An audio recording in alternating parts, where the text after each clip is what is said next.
Agora, e você estava falando de Taquaritinga, dessas suas lembranças antigas. Você foi filho de prefeito. Como é que era ser filho de prefeito numa cidade pequena? Era uma maravilha. Era uma maravilha porque você entrava de graça no cinema, no circo, tinha o camarote do prefeito, que mais? Circo, cinema. E no campo de futebol, eu percebi muito depois que eu não sabia ler quando ele fazia isso. Meu pai ficava no bar da esquina, conversando. Meu pai sempre estava fora de casa, fazendo política. O meu pai, quando eu nasci, em 49, ele tinha sido candidato a prefeito e teve uma votação estrondosa já na primeira, embora fosse o terceiro colocado. Ele enfrentou 2 chefes políticos lá. E eu nunca soube porque ele começou a fazer política. Quando eu perguntava à minha mãe, ela dizia assim, que ele é exibido. Ele tem uma bela votação. E aí, com 4 anos, ele virou prefeito. Então, eu pedia dinheiro para ele, para ir para o campo de futebol, e ele me dava um bilhete. Escrevia um bilhete, falou, mostra para o porteiro isso aqui. Eu nunca soube, até a adolescência, quando eu descobri pelos meus irmãos o que ele escrevia, porque o porteiro dava uma risada e falava, entra. Ele escrevia assim, deixa ele entrar que eu te mando uma foto e punha o nome da mulher mais feia da cidade. Ele ou do adversário dele. Que era mal-humorado, pavor. Deixa ele entrar que eu te mando uma foto do fulano de tal. E o cara ria e deixava. E ele fazia isso uma vez ele chegou ao campo de futebol, tinha na porta aquele bando de moleques pobres que não tinham dinheiro para entrar. Ele convenceu o porteiro a deixar entrar, que depois ele acertava. Os moleques já ficaram gratos. Aí ele fez um negócio que é uma marca do bom político. No dia do aniversário dele, qual fosse o dia da semana em que caísse o cinema, a sessão de cinema era de graça, pelo aniversário dele. Então, os moleques nunca mais esqueceram que conheceram o cinema no dia do aniversário do candidato a prefeito ou prefeito, porque ele sempre foi isso. Se ele não era prefeito, ele era candidato para a próxima. E aí eu perguntei para ele uma vez, vem cá, eles não votam. Ele falou, mas os pais votam. Eu falei, mas eles vão votar um dia. Nossa, já estava pensando longe, Agora, é uma ideia fantástica, mano.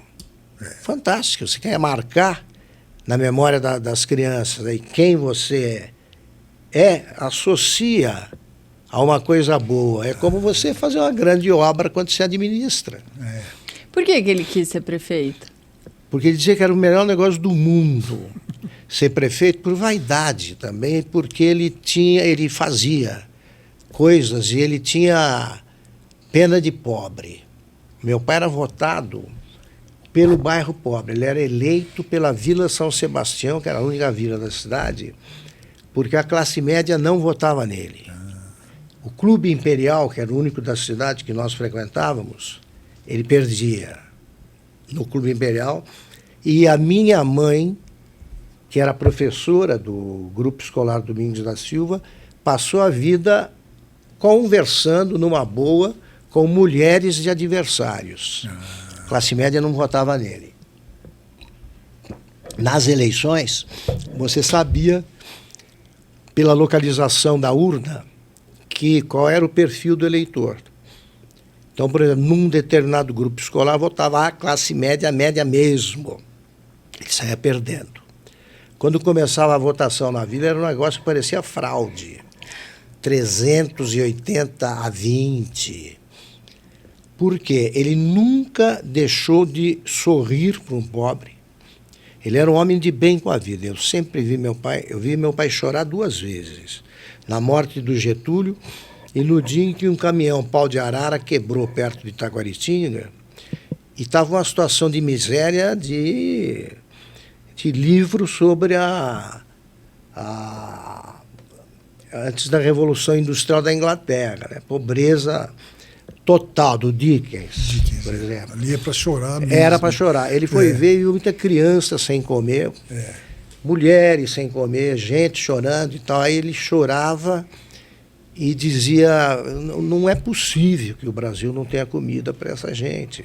Aí ele fez uma coleta na cidade que deu para alimentar uns 500 paus de arara lá e o caminhão foi embora.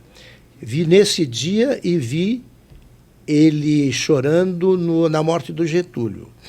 Ele era getulista, aquele impacto, né, do suicídio, porque ele era tão de bem com a vida e olhava para frente, que tinha um episódio que minha mãe contava sempre, que mostra como é que era o estado de ânimo permanente dele.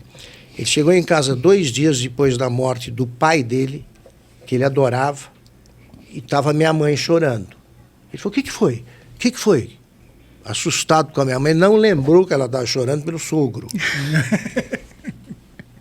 Sim. É olhar para frente. É olhar para frente, é verdade. É olhar para frente. É desse jeito, e eu sou muito influenciado por isso. Minha mãe não era tão alegre. Minha mãe tinha problemas com depressão, doença, né? Sim, sim. Era uma mulher muito, muito compassiva.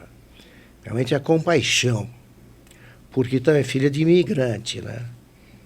Minha mãe começou a ter problemas quando esses problemas de depressão. Então, quando o pai morreu, ela tinha 12 anos, muito pouco. E os imigrantes eram substitutos dos escravos, né? Não eram tratados como os italianos são agora. Mas a minha mãe tinha muita pena também de pobre. Eu acho graça quando os caras escrevem na Cracolândia da internet, que é o Twitter. Você é rico, não conhece pobre. Tá? Eu vivi com a pobreza na minha varanda. A minha mãe, no primeiro dia de aula, ela foi minha professora no grupo, mas eu não fui aluno, eu fui aluno dela no segundo ano, terceiro ano. No primeiro, era outra professora. Antes de sair de casa, ela falou, olha aqui, você não vai levar lanche, porque essas crianças, que a gente chamava de crianças da Caixa, era uma maneira, alguma forma subsidiava, né? Essas crianças com algum dinheiro, mas era uma merreca, porque não tinha merenda escolar quando eu comecei a estudar. Então ela falou, essas crianças não vão comer, não comeram e não vão almoçar. Então você não vai comer na frente delas. Eu entendi o que era pobreza com essa frase. Que demais, nossa. Porque eu via os filhos da professora pegando aquele sanduíche com ovo, ainda bem que eu não gosto de ovo.